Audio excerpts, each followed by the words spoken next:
placed and the location is placed on the rock, what it was seen in the penal type of community, and that's where we decided that Hellgate would be its sister prison. It would be a prison that was basically hidden from society, so nobody knew about it.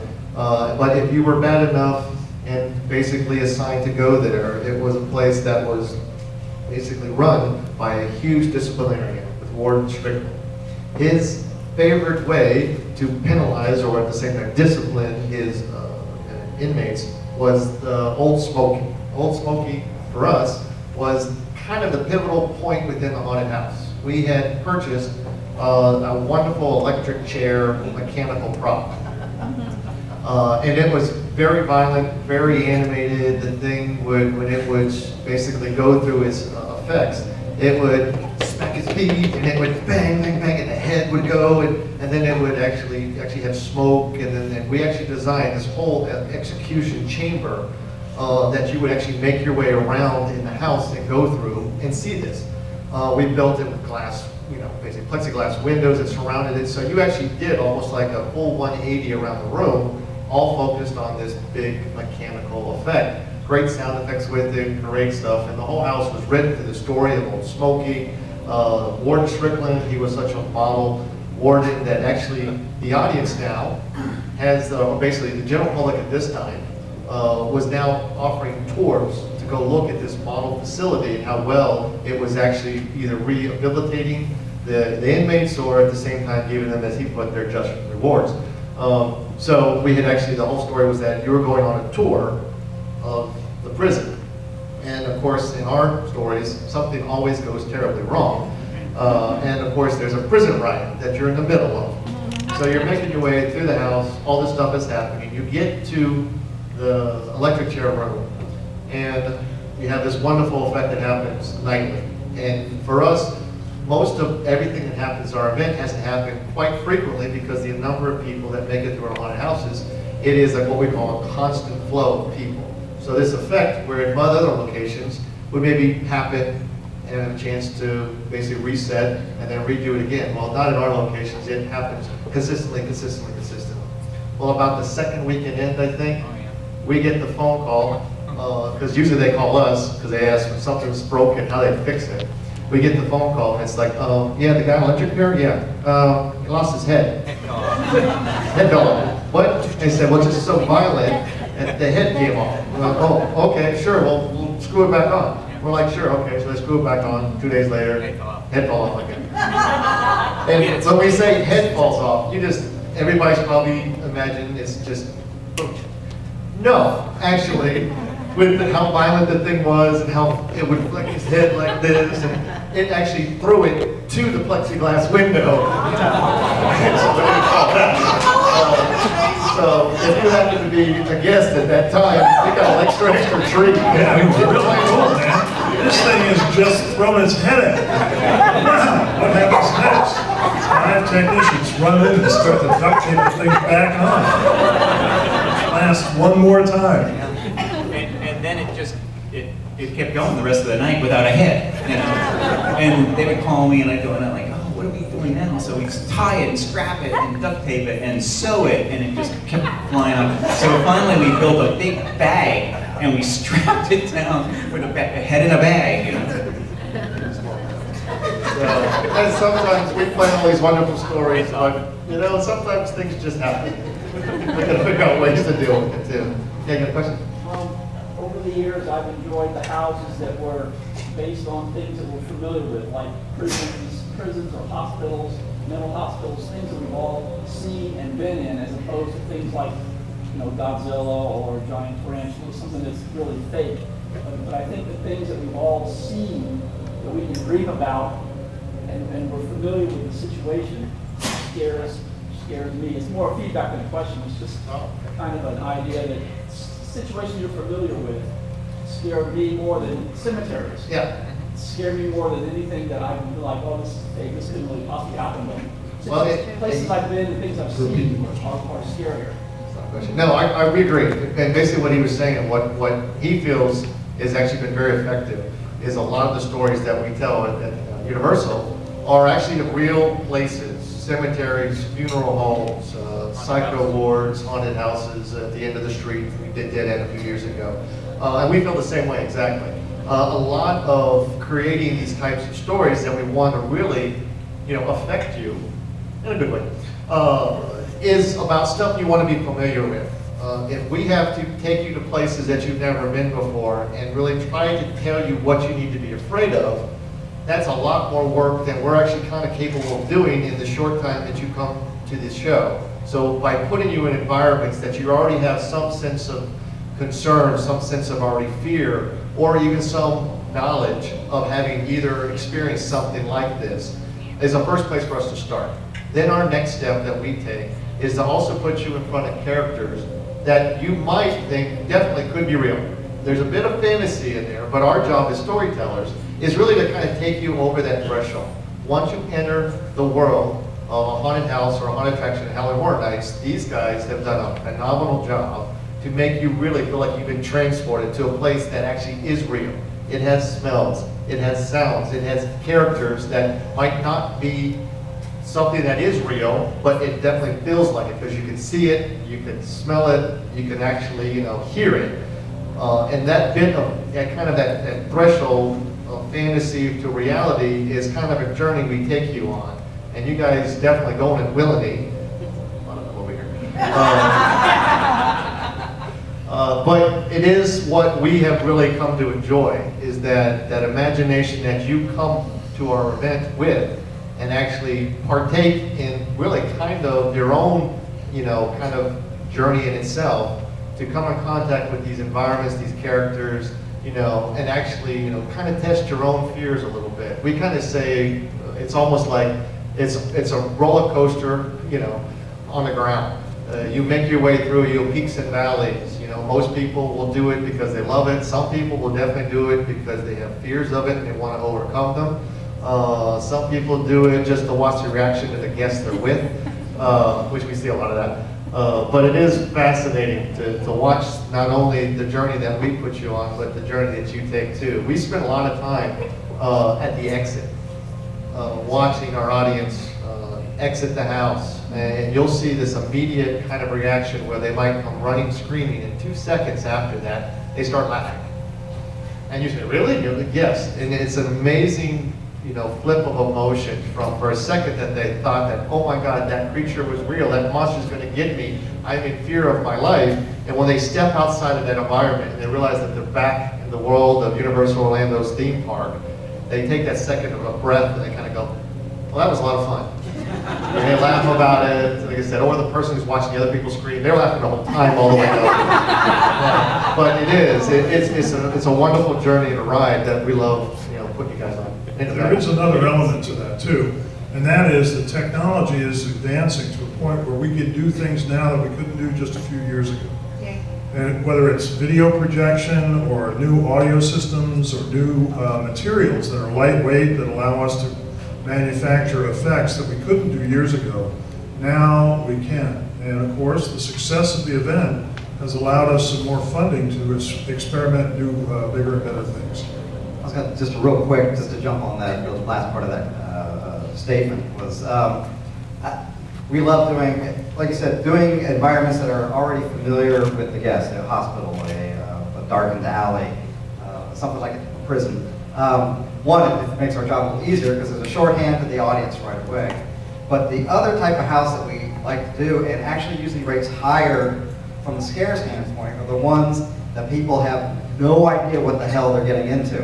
And it's a lot of times our black lighthouses, which, dark corners, and those usually end up being higher rated as far as scary. People love going through the big castle because it's fun to look at and then you'll get scared. But these other mazes usually rate higher because people have no idea what to expect. And every corner has something that they can't wrap their mind around it. So any corner is a dangerous corner.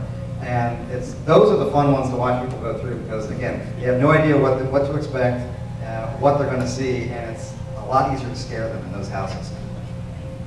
We had a question over here, Mike, that you said. You guys were talking about flow a couple minutes earlier. Is there any point at which maybe in the middle of your event season that you see that the flow isn't working right in one of your haunts? Would you maybe go through and change it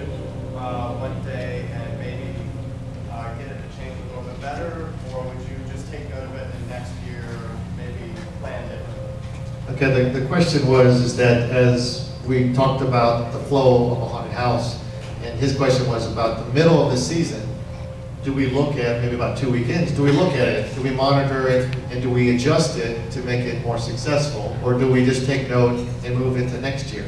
The wonderful thing, part love it and probably part hate it, is the audience is 100% unpredictable.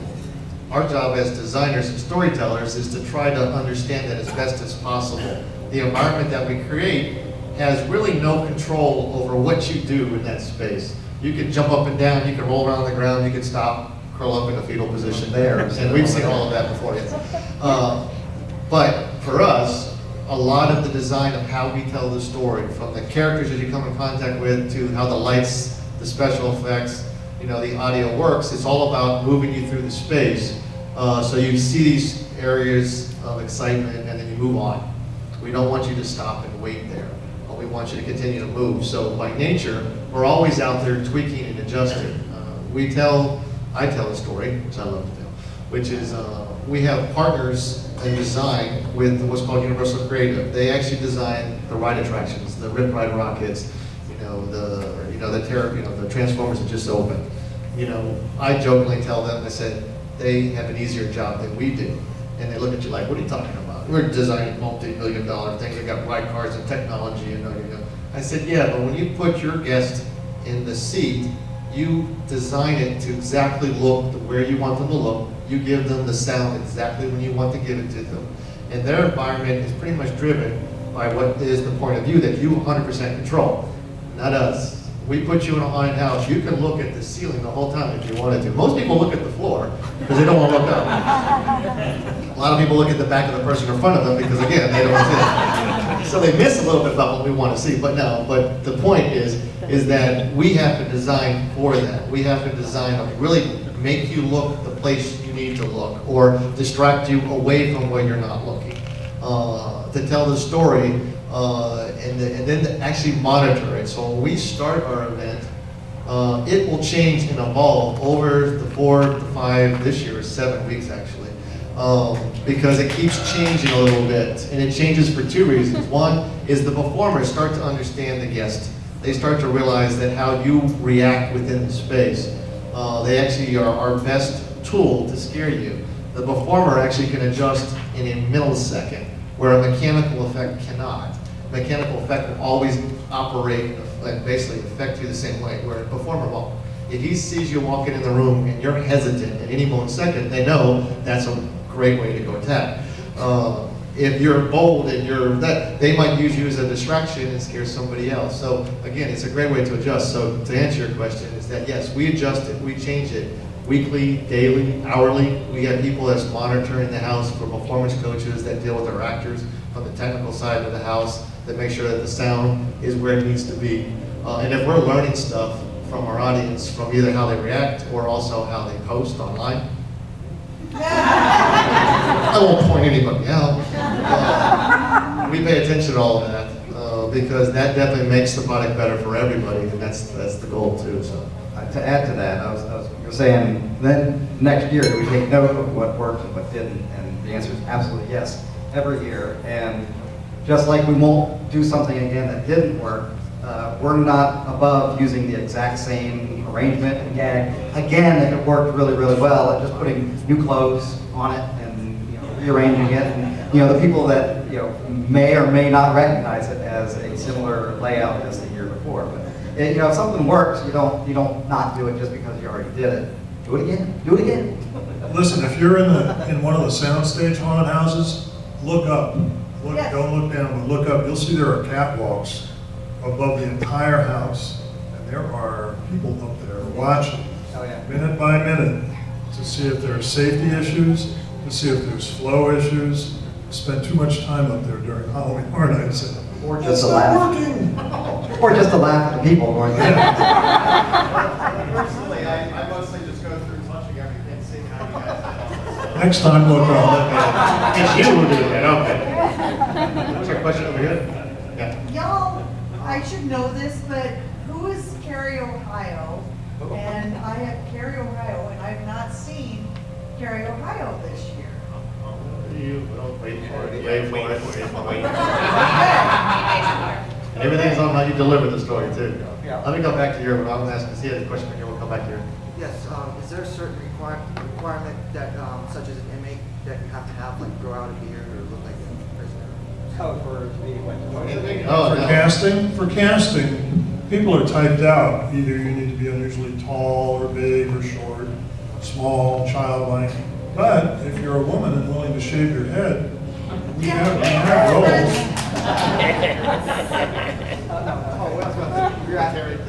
You were asking about Cary, Ohio, where that came from? I think a lot of people know this, but what's that? It was 2008 was the first. One of our show directors, Laura Wallace, grew up in the great state of Ohio. Yes, sir. As did I. Go Buckeyes. Oh wait. Yes, sir. Not a good reaction. So she grew up. She grew up in a really, really tiny town called Cary, Ohio.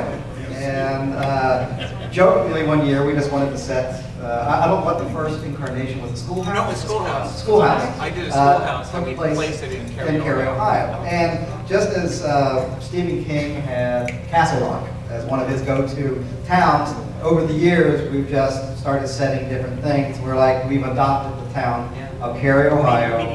Meaty Beach was there as this sort of center hellmouth of all things evil there. And then, so it's just been our thing to go to. So, turn on my phone. Oh no, later. Is there an LT update? Yeah. With the little time we have left here, I'm going to skip over one story. We had Castle Van here, but we'll skip for that one. Sorry. Great year, 2004 also. And take you to something we wanted to end with, which was, this was 2009 story that was actually overall thematic for the event, which was the Universal Palace Theater. In 2009, the thematic that year for the event was Ripped from the Silver Screen. So it was all about movie films. So we sat down and tell a story through the interactive experience that year, and came up with a fictional place called Universal Palace Theater. Well, we went back into history and looked at movie theaters, old movie houses from the 1920s, and come to find out also that Motion Picture Studios, and Universal Studios one of them, actually purchased and built a lot of movie theaters. The reason being was that back then, they were not only the companies that produced the films, they were also the companies that distributed the films. So to distribute the films, they would actually put them in their own movie houses. So we went back and looked at a bunch of this history, and we've come up with a fictional place called Universal Palace Theater. Surprisingly though, when we did the research, there was a few actual theaters that were haunted, that were owned by Universal Studios back in the 1920s. We actually read a lot of their history, understood of some of their fictional ghosts. One was a kind of roaming bride through the place at certain times of the night.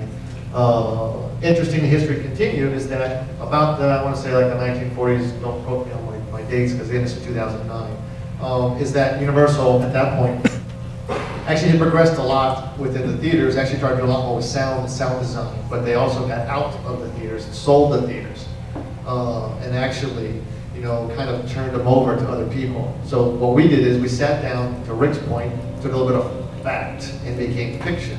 And we said, okay, this theater was built in that same time period by Universal Studios. It was owned for many years, and all this horrible tragedy had happened in the theater. And we actually wrote these different types of ghost stories for every haunted house for that year's event.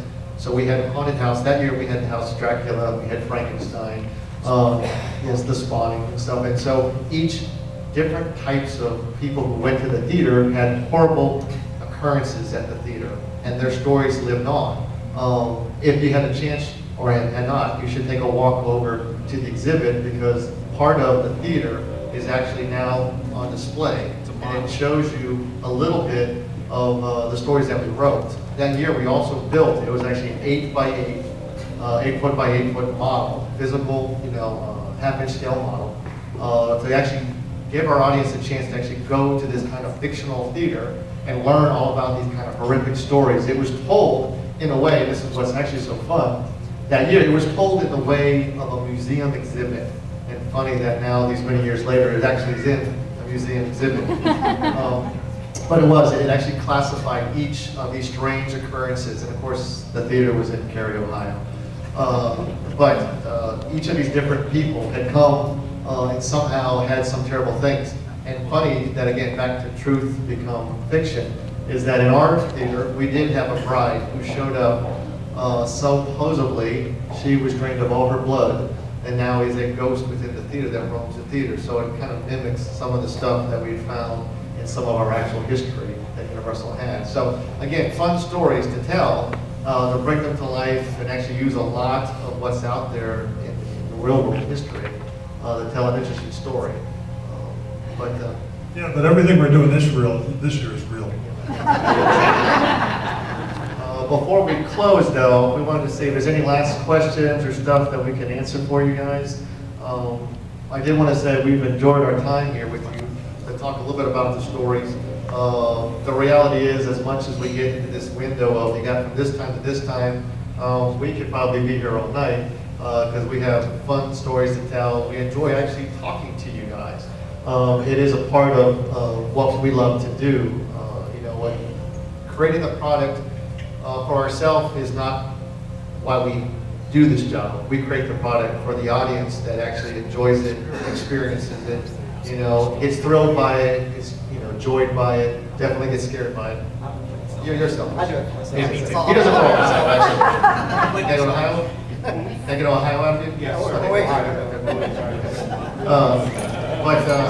No, it's definitely something that we as storytellers have come to enjoy.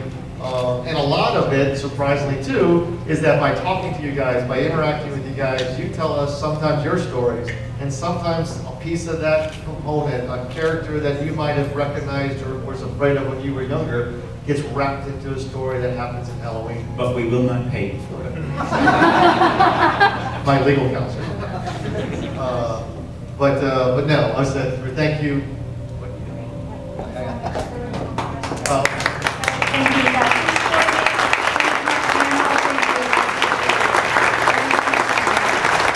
I want to thank our sponsors again, JP Morgan Chase,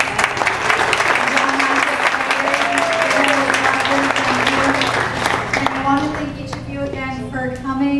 We appreciate it. If you enjoyed tonight, I don't think it's too far of a stretch to imagine that you would enjoy coming back for Galactic Encounter Day. Maybe in addition to your favorite scare character, you might have a few favorite science fiction characters that you'd like to see. The History Center actually gets taken over by stormtroopers.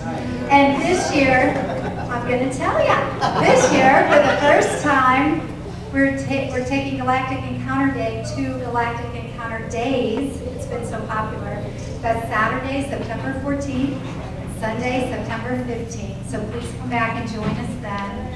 I know we got a few of you to join us as members. Thank you so much. Again, your support helps us, and you got some good perks out of it too. This year's going to be a great year to do that.